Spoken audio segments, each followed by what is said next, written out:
Hey, so this is first time actually jumping on the live, but I wanted to kind of try something new. So, I tried to come up with a theme because my goal is to start having conversations and real discussions with people. So this one's gonna be trauma dating.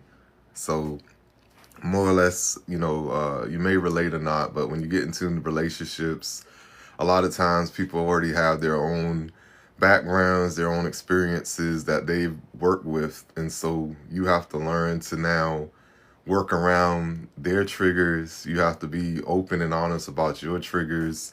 And then you have to kind of develop a way of how you're going to support that person and ask for support for yourself. So I tried to lead a couple points, and I'll just start off just off the top. So hopefully you feel me.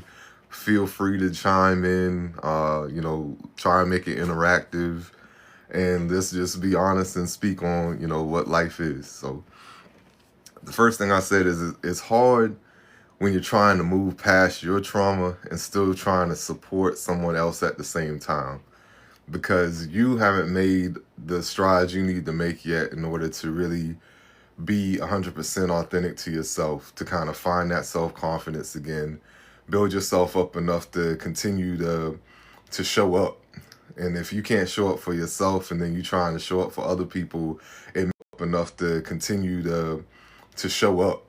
And if you can't show up for yourself and then you trying to show up for other people, it makes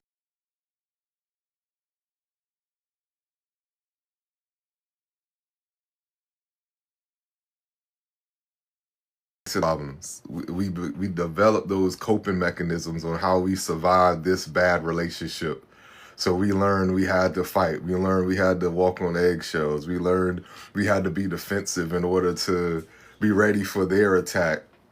And when you haven't been resolved yet, it's like you now take that same energy into something totally new. So this person isn't even giving you those type of vibes, but you still feel like you have to be that same person. You still have to be defensive, and you'll notice the tension right away. One thing about people is we lead with our intent, especially when it's a new relationship. You lead with the fact of which you're trying to be for that person. You're trying to tell them, look, this is how I want to show up for you. This is how I see us. And you try and give that energy. But when a person isn't healed, they don't see it for that. It's still the attack. It's still the offense. It's still, I got to protect myself. I got to protect my heart. And so maybe y'all feel me on this. If so, just throw a like. Let me know. Throw something in the comments. Have you been in that type of situation where you started something new, but you still have unhealed hurt? So even though it's something new, you still come with a kind of prepositioned way of thinking. And so when it comes to that, it's like the issue lies more so in ourselves. And whether you want to become accountable, whether you don't want to be accountable, that's on you. But you can't just keep bringing that expectation that someone's going to understand you out the gate. So you have to give those little bits and pieces. And I'm talking about me as well. Like that's something that I struggle with. So, there's been mistakes. There's been mistrust. You still have that need for companionship. You still got that dream for love. You know what I'm saying? You still want to be there with somebody and have that person day and night. But then if you're not ready, it's hard. That's where the work begins.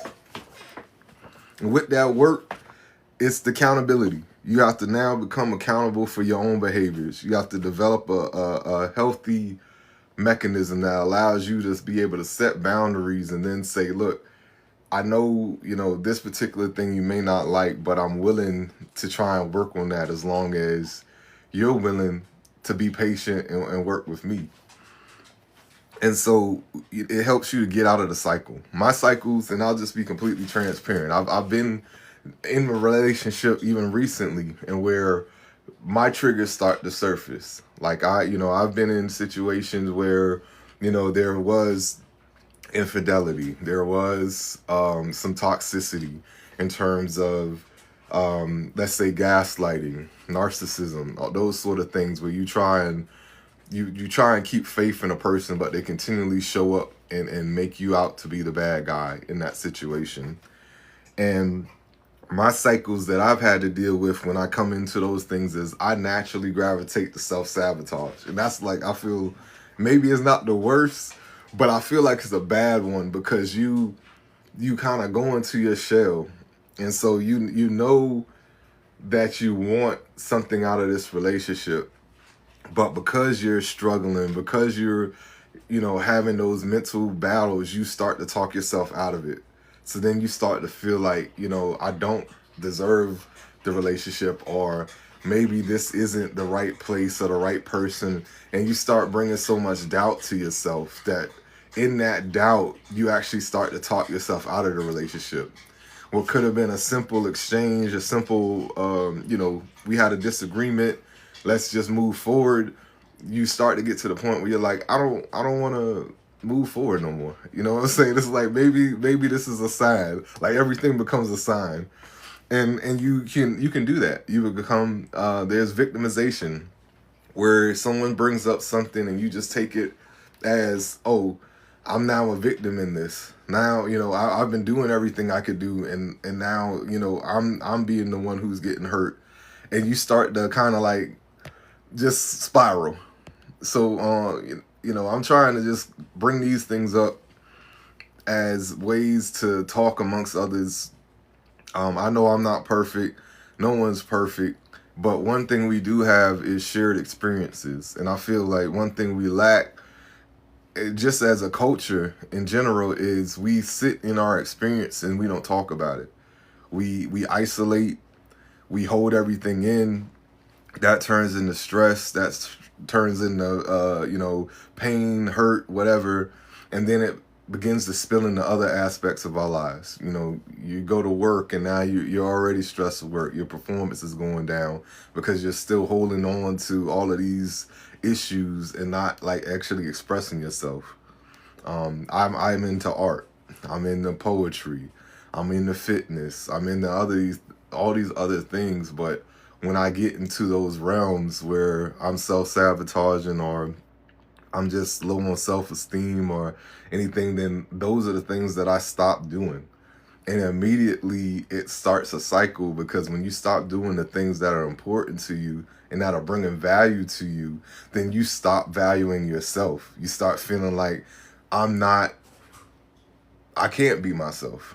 And then you start to go into a place of anxiety, depression, and all these things, because the things that bring you joy, you just don't feel spirited to do. But one thing I want to say is, it's okay when you do want to move forward into a new relationship. I know you get mixed things depending on what you look at. You got people who say, don't try and get into a new relationship until everything's healed. You have some people that say it's okay to jump into a new relationship as long as you're willing to do the work. I feel like there's a line down the middle somewhere where I don't feel like you may not get 100% healed from a past situation before you find someone else that you want to pursue love with. I just think that's the reality of it. If you just think that it's only going to come and find you once you're totally, moved on and healed, then I just don't think that's a real perspective. But the thing I do feel like is you have to go in there with the knowledge of saying, okay, I understand I'm at 50%, I'm at 60%. These are the cards that I have to play. These are the things that I'm working through. And then be willing to hear that person. Okay, what is your experience? What have you been through? What have you had to fight with? And then understand that when this person tells you these things, that's a place of vulnerability. So when you talk about trust, because trust is one of the huge things in a relationship, that's opening up the door to a whole nother level of trust. That's saying, look, I trust you enough to expose those threads of my heart that done got torn out. And these are the things that I've had to deal with and how I've been coping with it. So you get a level of access to a person that you have to truly nurture. And in some areas, and I always got to speak on me. In some areas, I'm good at recognizing certain things. Like if I say something and your reaction is totally way to the, left or right, based on what I think it should have been, then I understand, like, wait, hold on, there might be something more behind this. But where my issue can be sometimes, and we all have it to a degree, is you still have pride, you still have ego, you still have I'll just say your moral compass, your principles. So like when you hold that, and then you get to a place where you start to feel like, dang, this is getting taken for granted, or they're not seeing me for who I am, and you start to kind of spiral. You're like, well, maybe this person doesn't really truly know who I am or want to understand me or support me, and you can get in your head about it. And that's honestly what I do. I've done and recently did. Like, I got into my head, like, they just don't see me for me. And to me, that's a rash decision. And so you got to kind of get out of the place of rash decisions, but you also have to understand that, like, this is a part of you. Nothing's wrong with feeling the way you feel, but let it be more of a passing thought than just sitting on it. And these sessions are helping me just as, like, I'm hoping I'm helping other people. So feel free to chime in, because I know there's some things I may be looking at in the wrong light. There's some growth that I still need to have, and I may not be the person to openly understand, look, this is where I'm struggling at. You may see it plain as day, I might not. So this is why I want, like, more interaction with people. So here we go. Here's another one. There's going to be uncomfortable times. You're going to have to understand that not everyone is the same.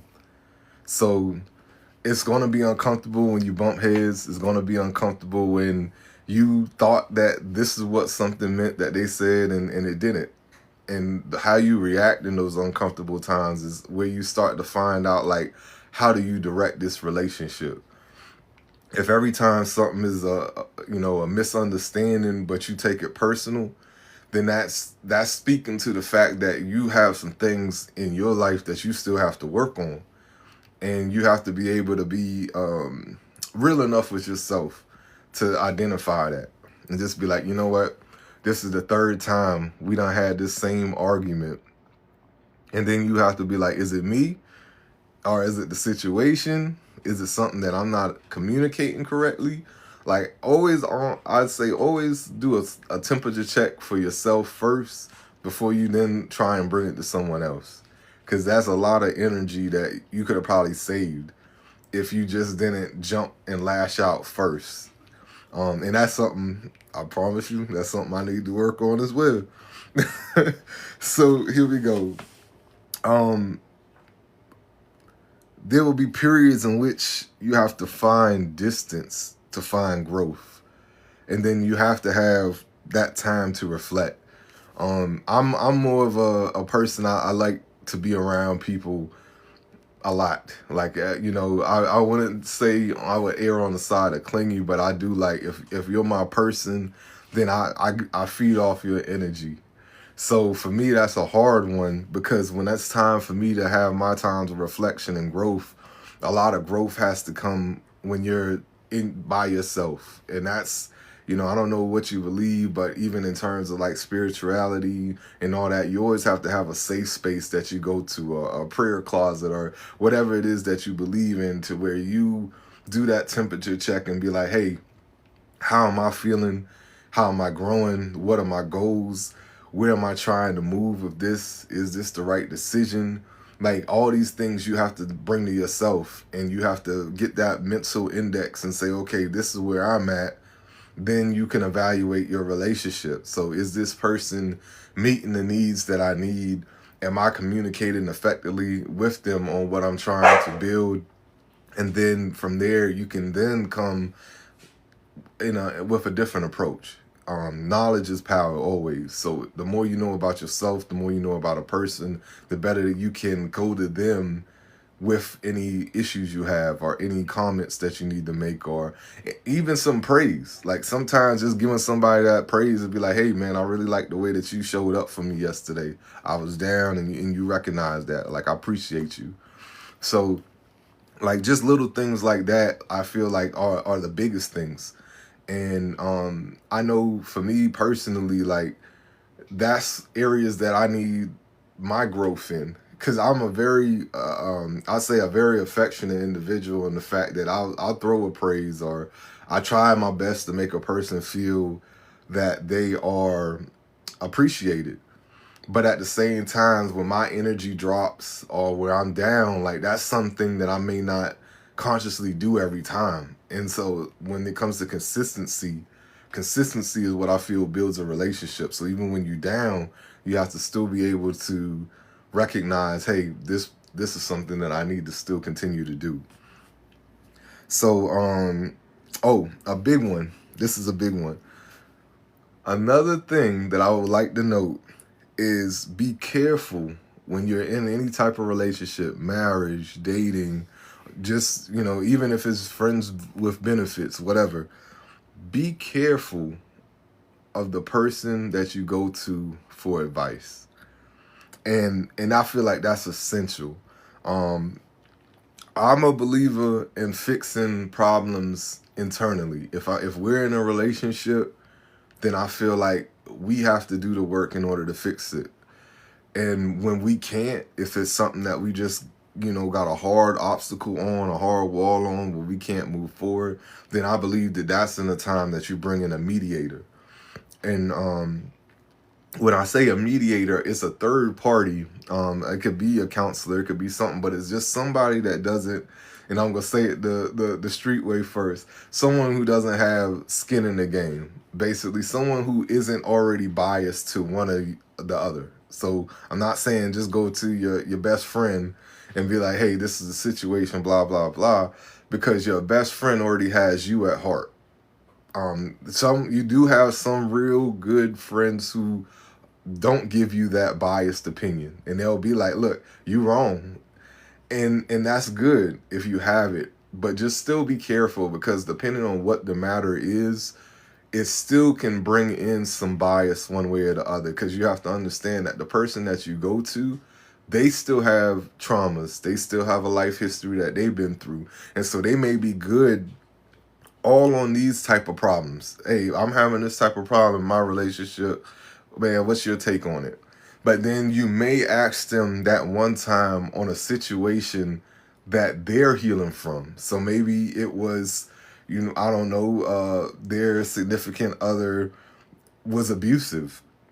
And so you going to this person and just saying like, hey man, I don't know if this is a red flag or something, but the other day things got a little hot and this happened. And so this is the person you normally went to get advice from, and they always gave you 100% advice. But then particularly on this subject, that advice may be a trigger for them. And if they're biased towards you, they're going to immediately be like, oh no, run from that. Get away from this and that, because they're now talking through their trauma. So I feel like if you can't solve it internally, find a mediator that doesn't have a bias. And sometimes that is going to a counselor, or could be, going to your church and sitting down with a pastor or something. And always don't take the advice you get, use it as a tool, but don't use it as a law. Don't make it that is the only way written on stone. This is what they told me, so it has to be this. It's just you getting perspective from other people and saying, okay, I'm going to group all of this information together, and I'm going to then weigh it. I'm going to see like what things make sense to what my situation is, what things don't make sense, and discard the stuff that don't make sense, because you don't want to cloud your mind so much with things that don't really add up to what your situation is. Let's see. All right. So I think that got that one. Another thing for me personally is where I'm guilty, and this actually surfaced because when you think you're past the point, you feel like you've healed, you've told yourself you've healed, and you think you move past a certain part of your life, but sometimes you're still woken up, or awakened, or however you want to say it, when you're involved with someone that brings that issue back to you.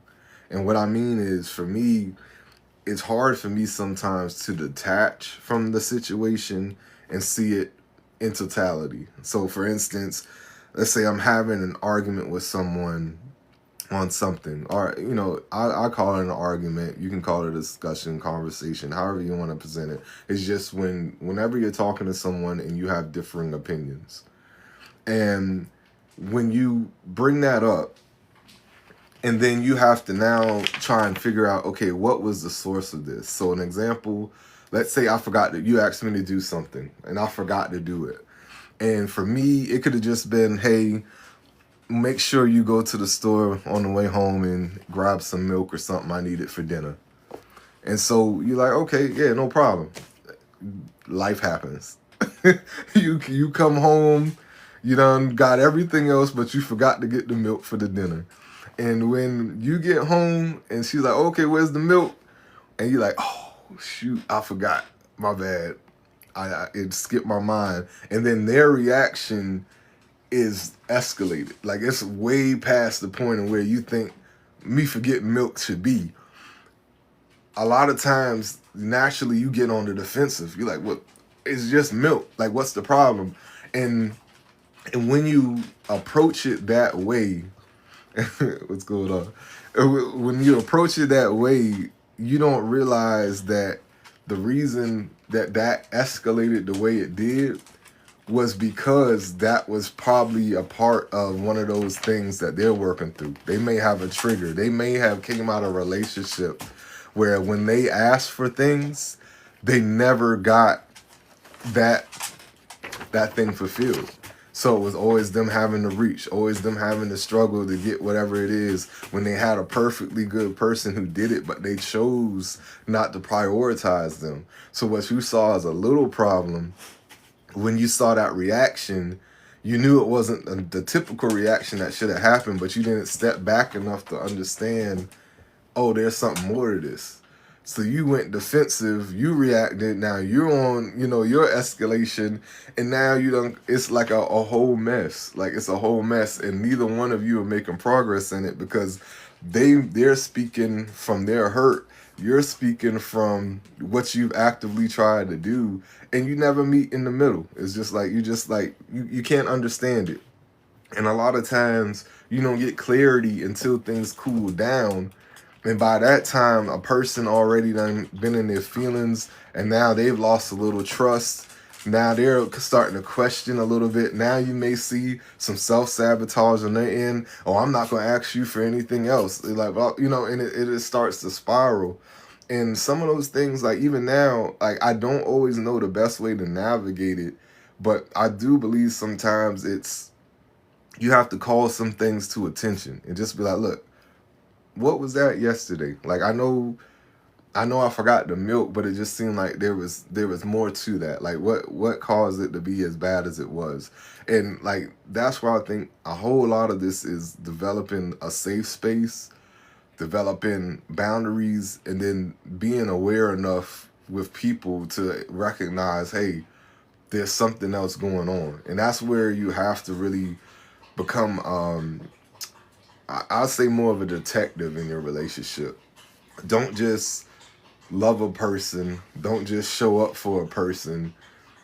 Actually do the research to understand who the person is and what things they're dealing with. And I think we all may be able to improve. Somebody might got it. Like, I can only speak from my lens and my perspective, and I know based on the things that I've been through in life, there's some things that I still have to repair, and I still have to be more transparent and give people a little more grace on. And I'll just be real about that.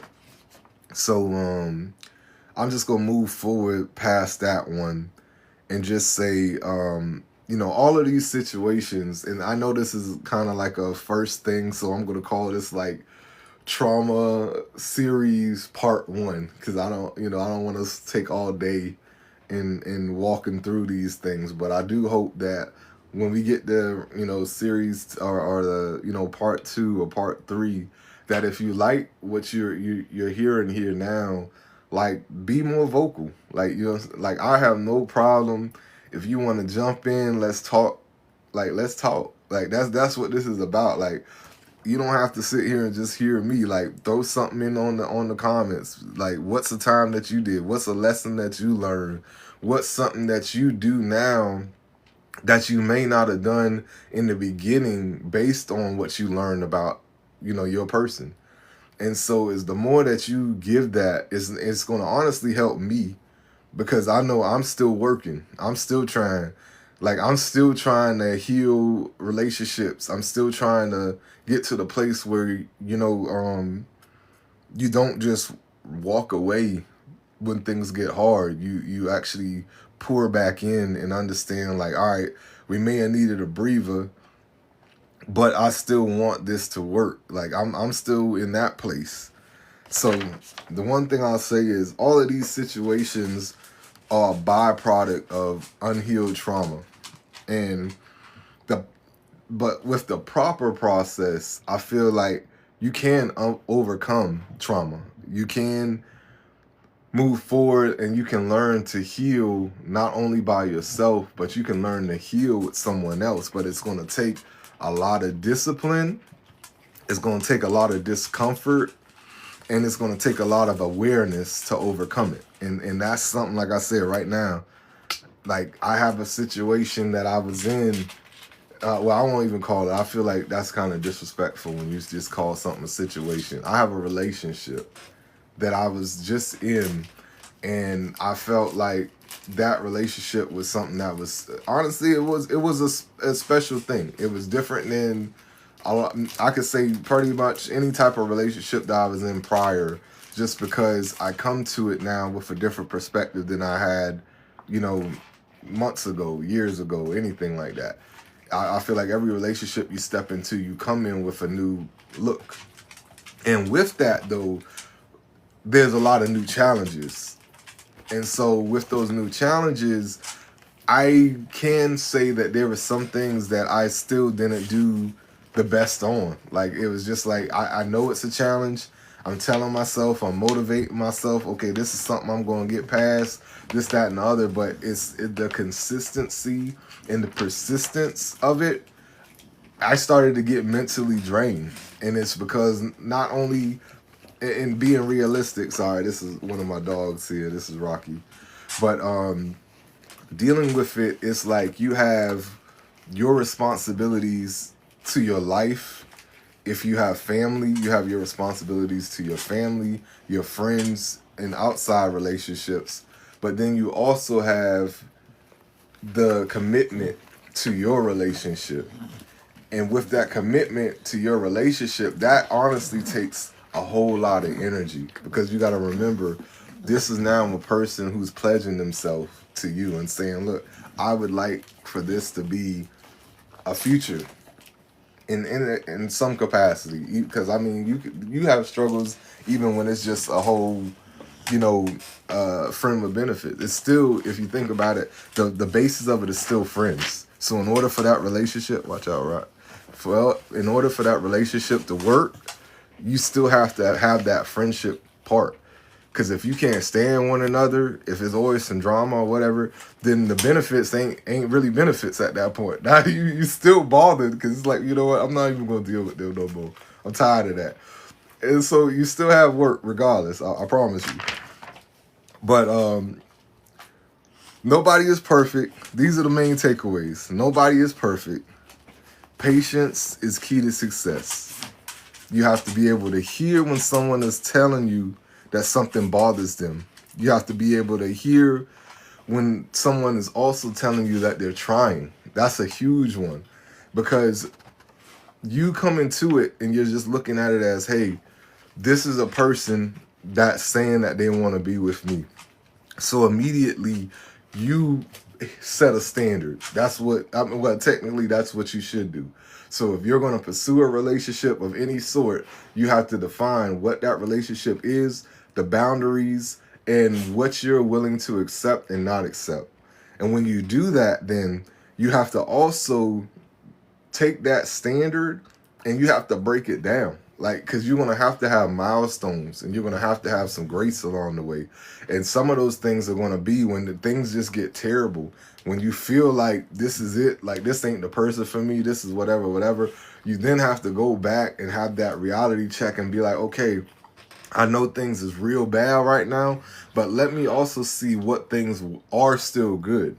And when you look at that, then I think that's when you really get perspective. Because then it's like, okay, well, they may have not done good on this aspect, but I can see from when we first started where they've made progress in getting better.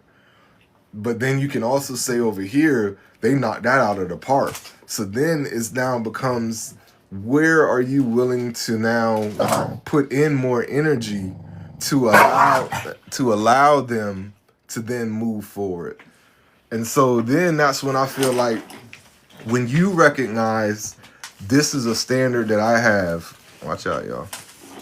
When you realize this is a standard that I have, then I feel like now the burden starts to come back to you on saying, okay, I've communicated that boundary, or this is the standard, and I see them trying, but they're not quite hitting the mark. So then the burden comes down to you to then step in more on your end and say, look, I know you're trying, but this is more so the way that I need you to move in order for us to make more progress. And I think that's a part that happens more than often, to where we set an expectation, but it isn't like, you shouldn't just throw people out to the wolves though.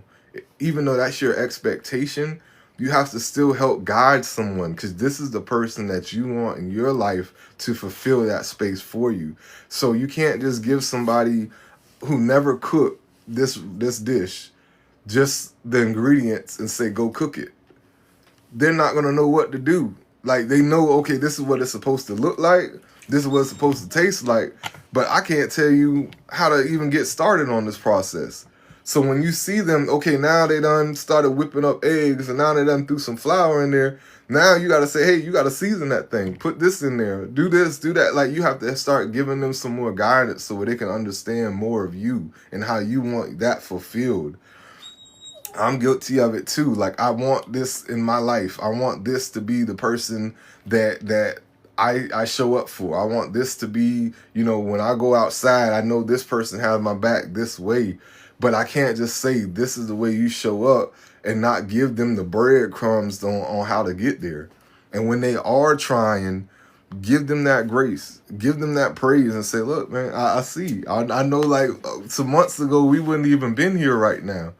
So give them that. Like it's the same thing like when you was a kid and you was in school and you started working hard to try and get good grades, and you get that A or that B, and your parent was like, you know what?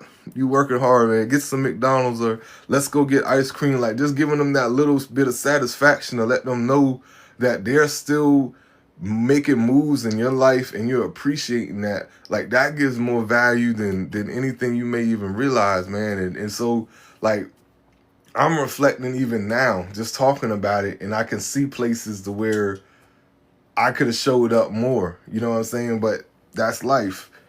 So with that, it's just like, I